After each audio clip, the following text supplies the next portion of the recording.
Hey everyone, welcome back to the channel. Tax season can be a real headache, especially if you're dealing with investment accounts like Robinhood. Today, I'm excited to walk you through how to import your Robinhood 1099 form into TurboTax.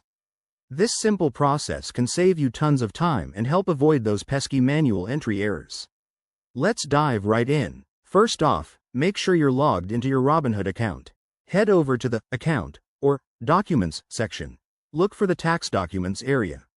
There, you'll find your 1099 form for the tax year in question. Click to download it. It's usually available as a PDF or sometimes as a CSV file. Keep this file handy because we'll need it soon. Next, fire up TurboTax. Whether you're using the online version or the desktop app, sign in and either start a new tax return or open your existing one.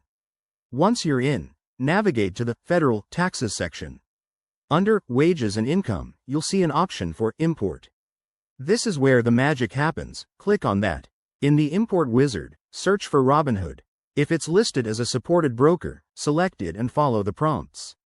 You'll likely need to enter your Robinhood login credentials securely. TurboTax will then pull in your 1099 data automatically. If direct import isn't available, don't worry.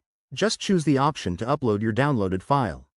Browse for the PDF or CSV, upload it, and let TurboTax do its thing. After the import, take a moment to review the data. Check that all your transactions, dividends, and other details match what you see in Robinhood. It's a crucial step to ensure accuracy and avoid any surprises later. Once everything looks good, you can continue filling out the rest of your tax return. And just like that, you're one step closer to filing with confidence. If you hit any snags, remember that both Robinhood and TurboTax have helpful support resources. Thanks for watching. Hit that like button if this helped, and subscribe for more money-saving tips. See you in the next video.